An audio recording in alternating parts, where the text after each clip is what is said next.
Good news to all Autodesk Community Philippines family members. Autodesk and Airbus Foundation recently announced the winners for Design for Space Travel. We are so proud and happy to announce that 3 of our community members won the competition. Let's start off to those who made it to honorable mentions.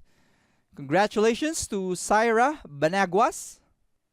Next, under 18 through 25 years old, congratulations to Rafael Titus Angeles for making it to the 3rd place.